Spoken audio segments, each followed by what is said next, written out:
नमस्कार दोस्तों, physics online classes में आप सभी का स्वागत है। लास्ट क्लास में हमने गाउस का नियम पढ़ा था और गाउस के नियम से किसी भी मध्यप्रस्थ से निर्गत जो विद्युत फ्लक्स का जो मान था मित्रों, वो फाई बराबर समेशन क्यू बटे एप्सिलॉन नॉट हमको प्राप्त हुआ था। अब इससे आगे हम गाउस का जो नियम है उसे कूलाम के नियम की सहायता से उत्पन्न करेंगे। यानी गाउस के नियम को हमको कूलाम के नियम के द्वारा उत्पन्न करना है। यानी हम यहाँ पर कूलाम के नियम की सहायता से गाउस के नियम की क्या करेंगे मित्रों, उत्पत्ति करेंगे। तो आज हम यहाँ पर कूलाम के नियम से गाउस का नियम किस प्रकार प्राप्त किया जाता है, ये हमको अध्ययन करना है। तो इसके लिए हम क्या करते हैं, एक काल्पनिक बंद पृष्ठ की कल्पना करते हैं। यानी कूलाम के नियम से गाउस के नियम की उत्पत्ति करने के लिए हम क्या करते हैं, एक काल्पनिक बंद पृष्ठ की कल्पना कर लेते हैं। यानी ये हमारे पास एक काल्पनिक बंद पृष्ठ है, इसकी हमने क्या कर ली मित्रों, कल्पना कर ली। इस काल्पनिक बंद पृष्ठ में यहां पर बिंदु O है। इस बिंदु O पर क्यू आवेश रखा हुआ है। यानी कूलाम के नियम से गाउस के नियम की उत्पत्ति हमको करनी है। तो इसके लिए हमने क्या किया, ये हमने बंद पृष्ठ की कल्पना कर ली है और इस बंद पृष्ठ के अंदर इस बिंदु O पर क्यू आवेश रखा हुआ है। यानी ये जो बिंदु O है, इस बिंदु O पर हमारे पास क्यू आवेश रखा हुआ है। इस बिंदु O से R दूरी पर, इस बिंदु O से R दूरी पर ये जो बंद पृष्ठ की जो सतह है, इस बंद पृष्ठ की सतह पर हम एक क्षेत्रफल अल्पांश की कल्पना करते हैं। यानी O से R दूरी पर यहां पर हम एक क्षेत्रफल अल्पांश ले लेते हैं। यानी हमने यहां पर ये क्षेत्रफल अल्पांश ले लिया, ये हमारे पास एक क्षेत्रफल अल्पांश है। इसकी हमने क्या कर ली मित्रों, कल्पना कर ली। ये क्षेत्रफल का क्या ले लिया, अल्पांश ले लिया। अब ये जो क्षेत्रफल अल्पांश है इसे हम डीए के द्वारा व्यक्त कर देंगे। यानी ये जो हमने अल्पांश लिया है ये क्या है, डीए है। बंद पृष्ठ का कुल क्षेत्रफल तो ए है, लेकिन यहाँ पर जो अल्पांश हमने लिया है उसका क्षेत्रफल हमने क्या मान लिया मित्रों, डीए मान लिया। अब इस अल्पांश का एक सिरा ये हो जाएगा, एक सिरा ये हो जाएगा। इन दोनों सिरों को बिंदु O से मिला देंगे। यानी इस सिरे को हमने बिंदु O से यहां से मिला दिया, इस वाले सिरे को भी हमने बिंदु O से ही मिला दिया। इस प्रकार मिला देंगे, ठीक है मित्रों। O से इस अल्पांश की जो दूरी है यहां पर मध्य में, यानी यहां पर इस अल्पांश पर बीचों बीच हम ये बिंदु P मानेंगे। यहां पर यानी जो अल्पांश अपन ने लिया है, इस अल्पांश के मध्य में एक बिंदु है, वो क्या है मित्रों, P है। अब यहां पर इस O से इस P की जो दूरी है वो कितनी हो जाएगी, R के बराबर हो जाएगी। O से P की जो दूरी हम लेंगे वो कितना लेंगे मित्रों, R ले लेंगे। अब ये जो Q आवेश है इस बिंदु P पर रखे परीक्षण आवेश को क्या करेगा मित्रों, प्रतिकर्षित करेगा। ये धन आवेश है, यहाँ पर भी धन आवेश रखा है, तो ये इस परीक्षण आवेश को क्या करेगा, प्रतिकर्षित करेगा। जिसके कारण से यहाँ पर विद्युत क्षेत्र की जो दिशा होगी वो विद्युत क्षेत्र E वेक्टर की दिशा इधर हो जाएगी। विद्युत क्षेत्र E वेक्टर की दिशा किधर हो जाएगी, उधर की तरफ हो जाएगी। इस बिंदु P पर अगर देखें तो इस बिंदु P पर जो क्षेत्रफल सदिश है, उस क्षेत्रफल सदिश डीए वेक्टर की जो दिशा है वो इस विद्युत क्षेत्र के साथ में थीटा कोण पर ले लेते हैं। यानी यहाँ पर इस बिंदु P पर जो क्षेत्रफल सदिश है, उस क्षेत्रफल सदिश इस विद्युत क्षेत्र के साथ कितने कोण पर है मित्रों, थीटा कोण बनाता है। तो यहाँ पर डीए वेक्टर और ई वेक्टर इन दोनों के बीच का कोण हम कितना ले लेते हैं, थीटा ले लेते हैं। तो ये हमने थीटा कोण यहाँ पर ले लिया है।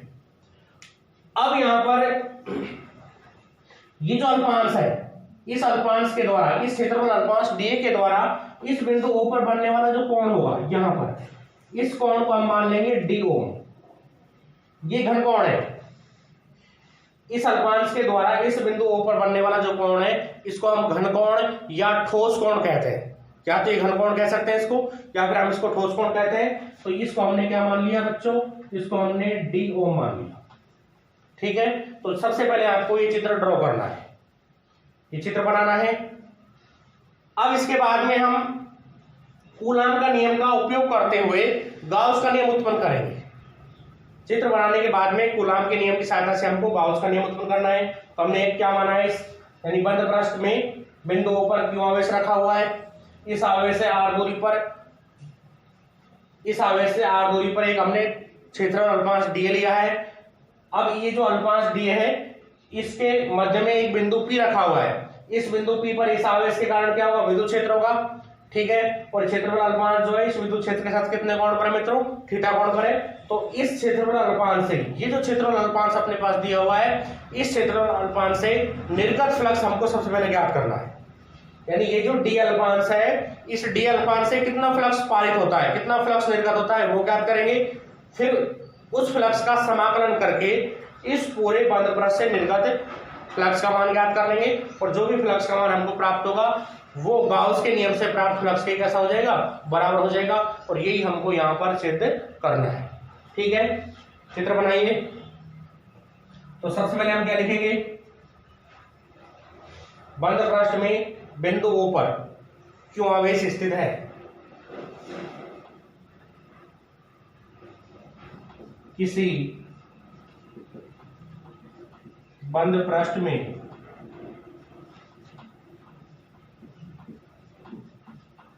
O पर क्यों आवेश स्थित है, इससे r दूरी पर,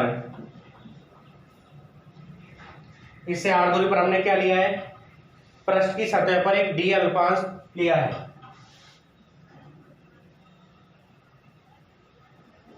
डी अल्पांश शॉर्ट में लिख लो,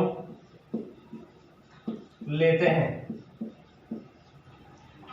देखो अब यहां पर ये जो डी अल्पांश है इस विद्युत क्षेत्र सदिश यानी ई वेक्टर के साथ में कितना कोण बना रहा है मित्रों, थीटा कोण बना रहा है। इसको अगर आप लिखना चाहो तो लिख सकते हैं कि क्षेत्रफल सदिश डी वेक्टर इस विद्युत क्षेत्र ई वेक्टर के साथ में कितने कोण पर है, थीटा कोण पर है।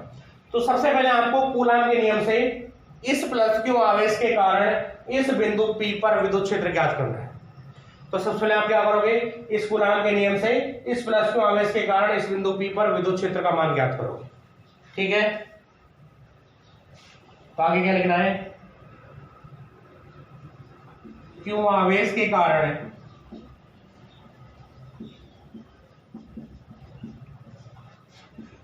P पर विद्युत क्षेत्र, क्यू आवेश के कारण अगर P पर विद्युत क्षेत्र देखें तो P पर विद्युत क्षेत्र का मान क्या होगा, ई वेक्टर बराबर सूत्र क्या होता है, के क्यू बटे r square r cap. Q से बिंदु P आर दूरी पर है, तो क्यू आवेश के कारण P पर विद्युत क्षेत्र का मान क्या होगा मित्रों, पहले पढ़ चुके हैं, ई वेक्टर बराबर के क्यू बटे आर स्क्वायर आर कैप होता है। ये समीकरण फर्स्ट आ गई। ये हमने किससे ज्ञात किया, ये विद्युत क्षेत्र कूलॉम के नियम से ही है। यहां लिख देना, कूलॉम के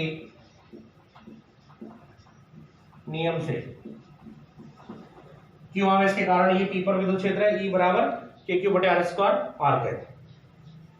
अब इसके बाद में ये जो क्षेत्रफल अल्पांश लिया है डी, यहां से लेकर के यहां तक का जो क्षेत्रफल अल्पांश डी है, इस अल्पांश से कितना फ्लक्स गुजर रहा है, यानी इस अल्पांश से कितना फ्लक्स बाहर जा रहा है, उस फ्लक्स का जो मान है यानी उस निर्गत फ्लक्स का मान हमको क्या करना है, ज्ञात करना है।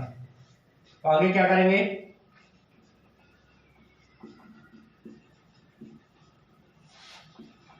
क्षेत्रफल अल्पांश डीए से निर्गत विद्युत फ्लक्स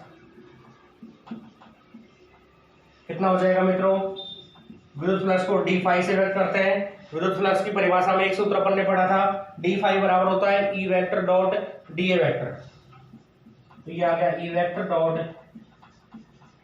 डी वेक्टर, यानी इतना फ्लक्स इस डीए क्षेत्रफल से पारित होगा।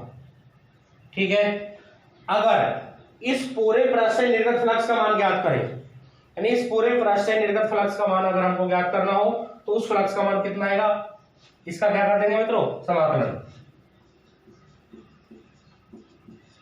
संपूर्ण बंद पृष्ठ से निर्गत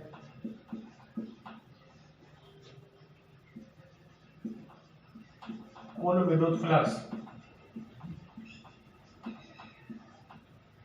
क्या हो जाएगा, डी फाई का आप समाकलन करोगे बंद पृष्ठ है, इंटीग्रल डी फाई समाकलन E vector dot D A vector. पूरे पृष्ठ की बात कर रहे हैं तो यहाँ पर ऐसा और लिखना चाहो तो ऐसे लिख देते हैं, ये संपूर्ण बंद पृष्ठ के लिए, ठीक है। डी फाई का समाकलन क्या होता है मित्रों, फाई, ये फाई आ गया। यहां पर आप ई का मान रखोगे, यहां पर आप किसका मान रखोगे, ई का, यानी यहां पर समीकरण 1 से आप ई का मान रख दो। ई बराबर क्या है, के क्यू बटे आर, के क्यू बटे आर स्क्वायर आर कैप, मान रखो के क्यू बटे r square r cap dot D A vector, ये मान आपको प्राप्त हो गया। आर कैप यहां पर विद्युत क्षेत्र की दिशा में, यानी इस दिशा में एकांक सदिश है, तो ये एकांक सदिश है, इस एकांक सदिश का डीए वेक्टर के साथ में जब आप डॉट प्रोडक्ट करोगे, देखो एकांक सदिश का जो परिमाण होता है मित्रों वो 1 होता है। एकांक सदिश का परिमाण क्या होता है, 1 होता है। तो आर कैप का आप डीए के साथ में जब डॉट प्रोडक्ट करोगे तो उसका मान क्या आ जाएगा, उसका मान आपको ज्ञात करना है। R cap dot D A vector, इन दोनों का आप अदिश गुणनफल कर रहे हो। अदिश गुणनफल का सूत्र क्या होता है, थोड़ा ध्यान से देखें। ए वेक्टर डॉट बी वेक्टर बराबर होता है ए बी कॉस थीटा, ये होता है ए वेक्टर डॉट बी वेक्टर, ये ए का परिमाण है, ए बी का परिमाण है, साथ में कॉस थीटा है, ठीक है। पहला सदिश आर कैप है, तो आर कैप का परिमाण 1 है क्योंकि ये एकांक सदिश है। ये क्या एकांक सदिश है, इसका परिमाण कितना है, 1, तो ये 1 आ गया, गुणा डीए का परिमाण आ जाएगा डीए, और साथ में क्या आ जाएगा cos थीटा, तो इसको हम डीए cos थीटा लिख सकते हैं, यानी इसका जो मान है वो डीए cos थीटा के बराबर होगा, ठीक है। तो इसकी जगह आर कैप डॉट डीए की जगह आप डीए cos थीटा लिखोगे। यहां से के को बाहर ले लिया, क्यू समाकलन से बाहर आ गया, क्यू भी समाकलन से बाहर आ गया है, ठीक है।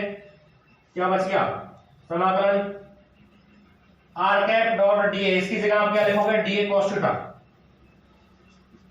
डीए cos थीटा बटे क्या बचेगा मित्रों, आर स्क्वायर।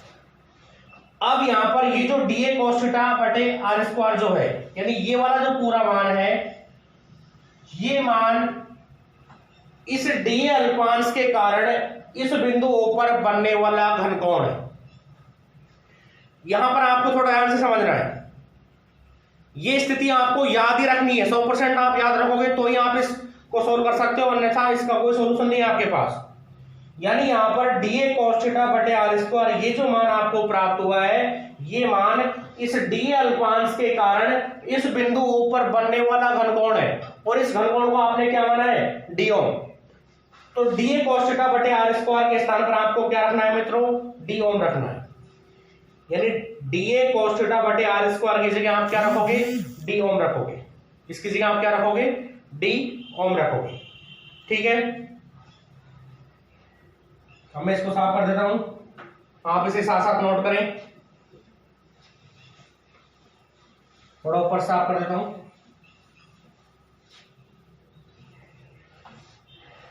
यह समीकरण हमारे पास प्राप्त हो गई थी, ठीक है।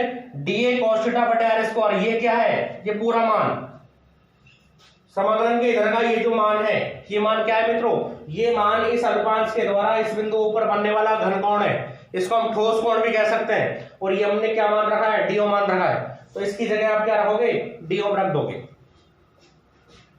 तो फाई बराबर के क्यू इंटीग्रल, ये आ जाएगा डी ओम, ये पूरा मान डी ओम है, साइड में लिख देंगे, डी ओम बराबर किसके है, डीए cos थीटा बटे आर स्क्वायर, और ये क्या है, ये क्या है, यहां पर क्षेत्रफल अल्पांश के द्वारा O पर बनने वाला ठोस कोण है, क्षेत्रफल अल्पांश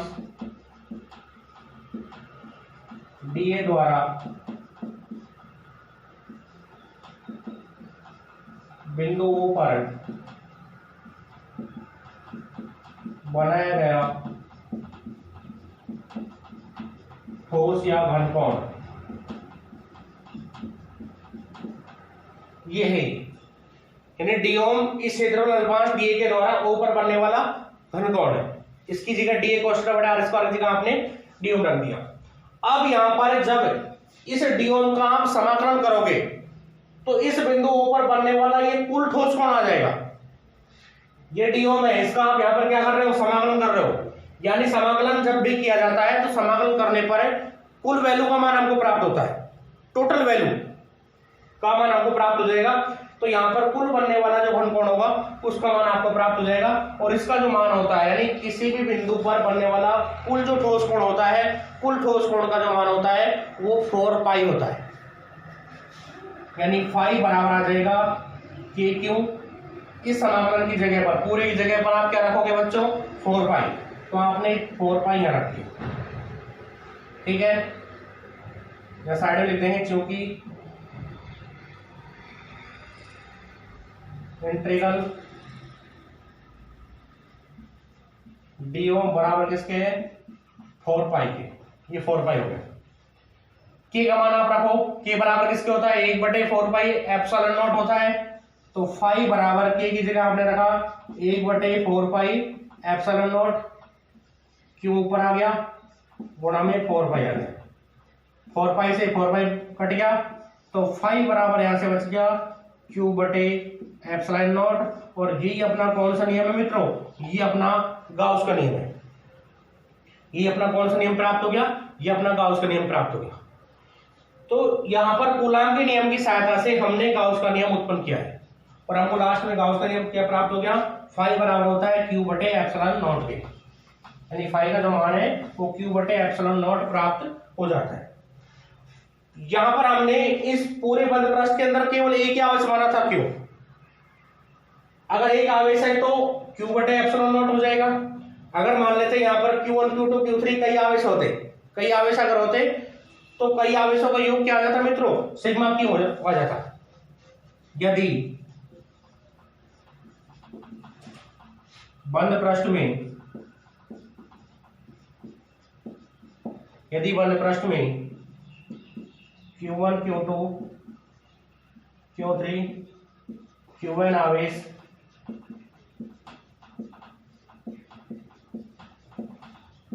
उपस्थित होते, तब अगर ये आवेश उपस्थित होते तब फाई बराबर किसके होता बच्चों, किसके हो जाता, Q1 प्लस Q2 प्लस।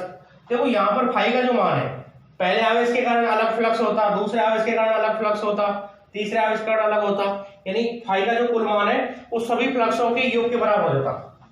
तो पहले आवेश के कारण फ्लक्स φ1, दूसरे आवेश के कारण φ2, तीसरे आवेश के कारण φ3 और n आवेश के कारण φn। यानी सभी आवेशों के कारण अलग अलग फ्लक्सों के योग के बराबर होता। तो कुल वैल्यू जो फाई की आती है वो कितनी आती है, φ1 का मान क्या आ जाता, Q1 बटे एप्सिलॉन नॉट। ये एक सामान्य प्रोसीजर है, क्यू की जगह Q1 कर देंगे, φ1 ज्ञात करेंगे। तो Q1 बटे एप्सिलॉन नॉट, ये Q2 बटे एप्सिलॉन नॉट, तीसरा Q3 बटे एप्सिलॉन नॉट, और लास्ट में Q1 बटे एप्सिलॉन नॉट। 1 बटे एप्सिलॉन नॉट क्या है, कॉमन ले सकते हैं। तो फाई बराबर 1 बटे एप्सिलॉन नॉट कॉमन ले लिया, क्या बच गया, Q1 plus Q2 plus Q3 plus last में Q है। और ये क्या है, आवेशों का योग है, और आवेशों के योग को हम क्या लिख सकते हैं, समीशन क्यू। तो इसको आगे हम लिख सकते हैं कुल फ्लक्स फाई बराबर सिग्मा क्यू बटे एप्सिलॉन नॉट। यानी अगर n आवेश इस बंद पृष्ठ में उपस्थित होते तब उस स्थिति में इस बंद पृष्ठ से निर्गत कुल फ्लक्स का जो मान होता है मित्रों वो फाई बराबर सिग्मा क्यू बटे एप्सिलॉन नॉट हमको प्राप्त हो जाता। और यही हमारा कौन सा नियम होता है, गाउस का नियम होता है। तो इसके नीचे आप क्या लिखोगे, यह गाउस का नियम है। इसके नीचे आपको क्या लिखना है, यह गाउस का नियम है। तो यहां पर हमने कूलाम के नियम की सहायता से गाउस के नियम को उत्पन्न किया है। कूलाम के नियम का उपयोग करते हमने यहां पर गाउस का नियम क्या किया है, उत्पन्न कर दिया है। ठीक है, तो अगर आपको हमारी ये वीडियो पसंद आई है तो आप इस वीडियो को लाइक करें और हमारे चैनल को सब्सक्राइब करें। धन्यवाद।